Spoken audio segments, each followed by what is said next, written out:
O namoro moderno é insuportável, não é? De alguma forma, em um mundo repleto de opções, encontrar o amor nunca foi tão frustrante ou confuso. Antigamente as coisas eram muito mais fáceis. Você se casou com a vizinha ou conheceu seu futuro parceiro na igreja, e pronto. Mas hoje as coisas parecem muito mais complexas.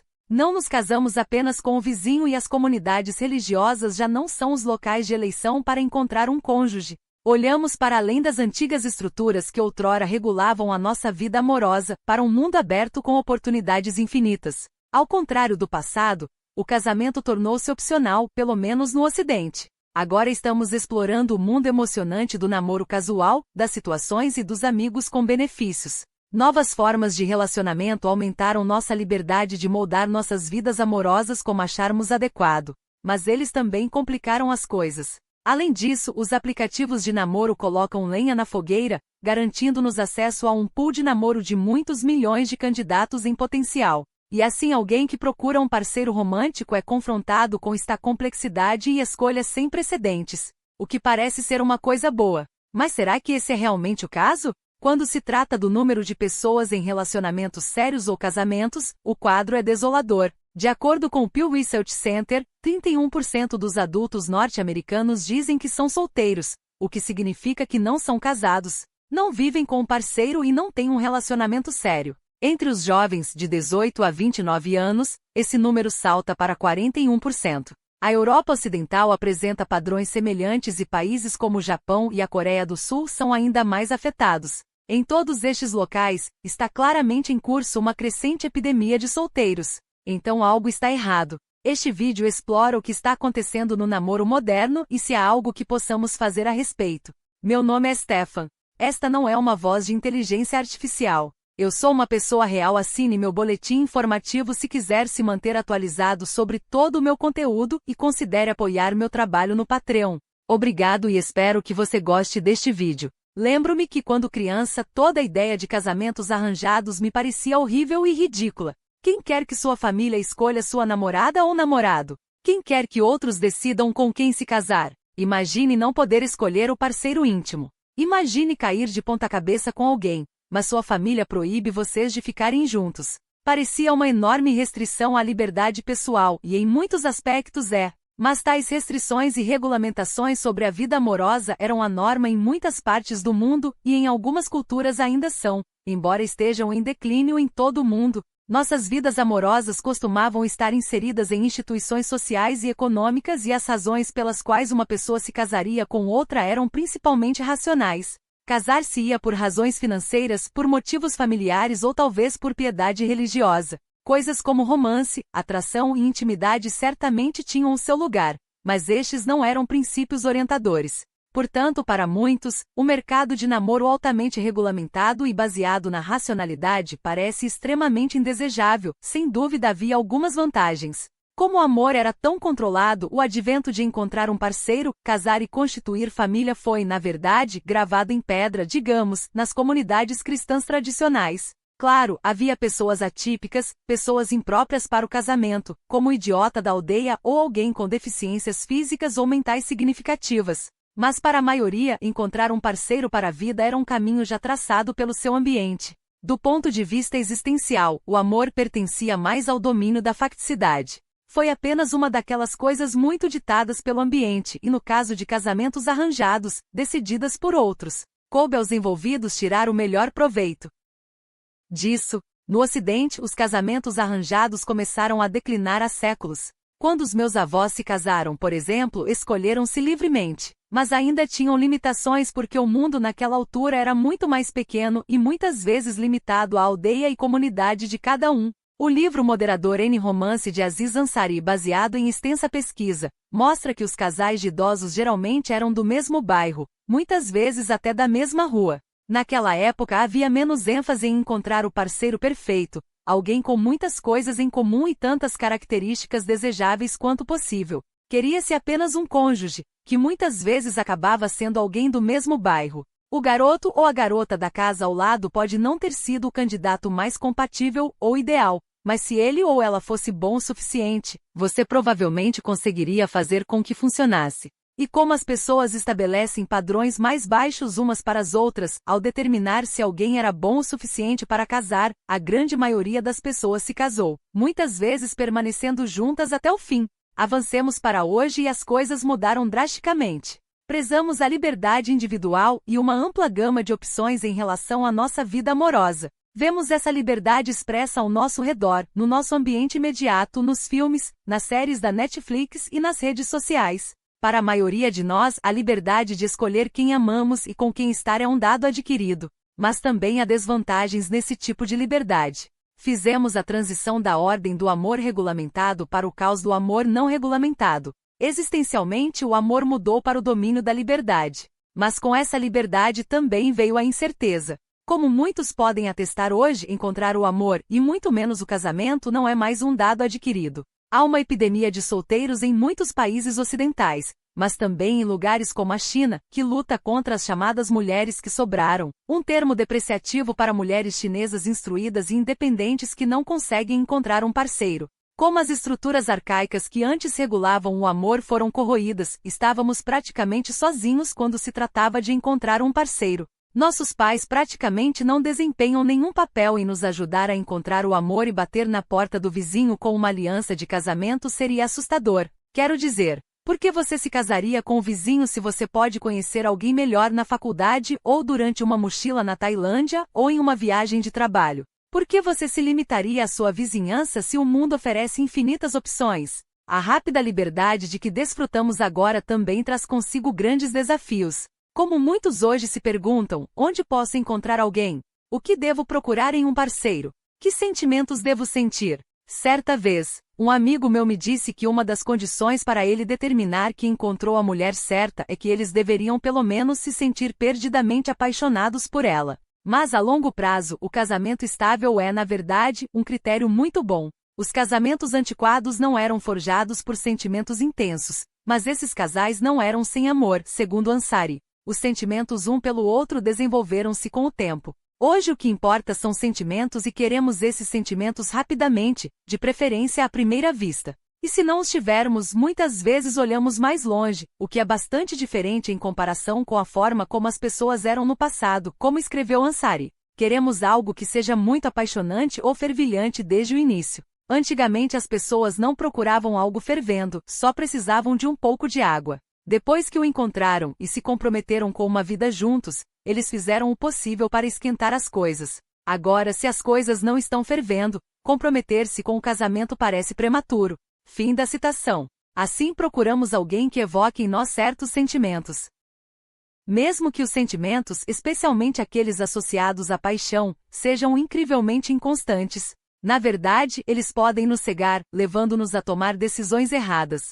Então, seguindo a metáfora de Ansari, apenas um pouco de água não é mais suficiente. Queremos algo fervendo. Também queremos alguém com interesses e hobbies semelhantes, alguém que possa ser amante e melhor amigo, alguém com quem possamos compartilhar nossas experiências traumáticas, que nos faça rir e nos surpreenda, que ofereça alguma segurança e estabilidade financeira, e que também seja aventureiro e espontâneo. Isto coloca uma pressão significativa sobre nós mesmos e uma poderosa amantes reais, como descreve a psicoterapeuta Esther Perel em nosso livro Made in Captivity. Hoje recorremos a uma pessoa para fornecer o que uma aldeia inteira já fez. Uma sensação de fundamentação, significado e continuidade. Ao mesmo tempo, esperamos que nossos relacionamentos de compromisso sejam românticos e emocionalmente e sexualmente gratificantes. É de admirar que tantos relacionamentos desmoronem sob o peso de tudo isso? Fim da citação. À medida que a demanda aumenta, as chances de encontrar o amor diminuem. Muitas vezes as pessoas continuam pesquisando sem resultados satisfatórios. Eles preferem ficar solteiros em vez de ficarem juntos com alguém que não preenche todos os requisitos. E quando falo em marcar caixas, não estou falando apenas de demanda, estou me referindo também a coisas que não queremos em um parceiro. O artigo do psicólogo Mark Traver sobre psicologia hoje sugere que focar na detecção de falhas transforma o namoro em uma série de oportunidades perdidas, em vez de conexões genuínas. Ele fala sobre a lacuna de suposições, o que significa que estamos altamente focados em pequenos comportamentos específicos e presumimos que eles significam o pior, e assim reduzimos as pessoas a uma lista de verificação de ICS. E consideramos esses ICS um desvio instantâneo, o que é uma forma bastante superficial de avaliar as pessoas. Também cria um ambiente onde escondemos nosso eu autêntico para caber na lista de verificação de alguém. E assim a incerteza no mercado de namoro atual só se intensifica. A incerteza de saber se algum dia você encontrará alguém bom o suficiente, se alguém irá escolhê-lo quando os padrões são tão elevados, ou se suas peculiaridades e imperfeições serão descartadas como sinais de alerta sem piedade. Para piorar a situação, somos confrontados com um manual totalmente novo em relação às formas de relacionamento. Se no passado o casamento era a única forma aceitável de estarmos juntos, hoje temos amigos com benefícios, relações abertas, parcerias registradas, situações, navios de tributação, viver juntos separados e quase relações, o que só aumenta a incerteza. Você pode estar totalmente pronto para subir ao altar, já que tem muito em comum com um cara com quem está saindo há um ano, só para descobrir que ele te vê mais como um melhor amigo, o que aparentemente é uma coisa. O amor é complicado hoje, a liberdade provou ser uma bênção e uma maldição. Muitas pessoas não sabem onde procurar ou quem procurar, resultando em encontros intermináveis e buscas intermináveis, ou, como lamento dizer, uma busca épica pela pessoa certa. Então, como podemos resolver isso? Em nossos tempos tecnologicamente avançados, não podemos pensar em algo, talvez um software, que possa nos ajudar a navegar na incerteza do mercado de namoro atual? Entre em aplicativos de namoro. Antes dos aplicativos de namoro, o namoro online já existia em sites como Match.com e OkCupid, mas ainda carregavam o estigma. Muitas vezes era visto como algo para pessoas que estavam desesperadas ou incapazes de encontrar parceiros das formas tradicionais. O Tinder mudou isso. Sua interface simples e popular entre as gerações mais jovens tornou o namoro online popular, removendo efetivamente a maior parte do estigma. Hoje, o namoro online é uma das principais formas pelas quais as pessoas encontram parceiros românticos e em muitos lugares tornou-se a principal. Os aplicativos de namoro prometem um sistema que nos ajuda a selecionar parceiros com base em indicadores específicos. Em primeiro lugar, carregamos algumas fotos nossas, o que é significativo porque a aparência costuma ser a primeira coisa que vemos e uma parte essencial do que nos atrai em alguém. Normalmente também exibimos informações básicas como idade, nome e localização, e existe a possibilidade de nos descrevermos normalmente criando uma chamada biografia. Esse primeiro site, aplicativos de namoro ou sites de namoro, ofereceu uma solução perfeita para um problema complicado. Não precisamos mais olhar para longe, podemos apenas pesquisar com base nas coisas que procuramos em um parceiro, desde altura até interesses, nível de escolaridade e hobbies. E os aplicativos nos apresentarão combinações viáveis para escolher. Não parece uma forma eficaz de encontrar um parceiro? Em teoria, sim. Em prática, é uma história diferente. Como já lutávamos com o aumento de opções antes do surgimento dos aplicativos de namoro, só tivemos mais opções depois. Os aplicativos de namoro nos permitem conectar-nos com praticamente qualquer pessoa em plataformas estimadas em cerca de 4 milhões de usuários em todo o mundo. Este é um grande touro de namoro. E por causa dessa quantidade absurda de opções, muitas pessoas tendem a ser ainda mais seletivas. Um artigo acadêmico intitulado Dating Apps, a incerteza de um amor mercantilizado, argumenta que a mercantilização e a mercantilização produzidas pelos aplicativos de namoro são empreendedoras, já que as pessoas neles se veem como ativos ou marcas, como afirma o artigo. No mercado de aplicativos de namoro, os usuários precisam comunicar seu valor na forma de uma marca, aprendendo assim como administrar sua marca e também como decifrar o valor da marca dos outros. E assim as pessoas nesses aplicativos tentam construir um eu que funcione, que geralmente é alguém percebido como atraente dentro da cultura e do ambiente. É a apresentação acima da substância. É tentar fazer com que as pessoas gostem de você, em vez de mostrar quem você realmente é. O namoro online baseia-se no marketing pessoal, que muitas vezes anda de mãos dadas com o engano. Apresentamos uma versão refinada de nós mesmos, sabendo que os outros fazem o mesmo. Não encontramos pessoas. Encontramos identidades cuidadosamente elaboradas. E também criamos um para nós mesmos, embora nunca tenhamos certeza de que estamos fazendo certo. Então acabamos mudando constantemente as imagens, melhorando as biografias e inventando bordões engraçados. Existem até empresas inteiras que ajudam as pessoas exatamente com isso. E assim nunca sabemos realmente quem está por trás dos perfis que vemos. No passado, conhecemos parceiros através dos nossos círculos. Sabíamos quem eles eram, ou pelo menos de onde vieram. Agora apostamos num bando de estranhos atrás de um biombo. E não é apenas a forma como tentamos encontrar e selecionar parceiros potenciais que evoca incerteza. É também a maneira como tratamos uns aos outros que adiciona lenha ao fogo. Pense em fantasmas, localização atual, bloqueio sem explicação ou rompimento nas redes sociais.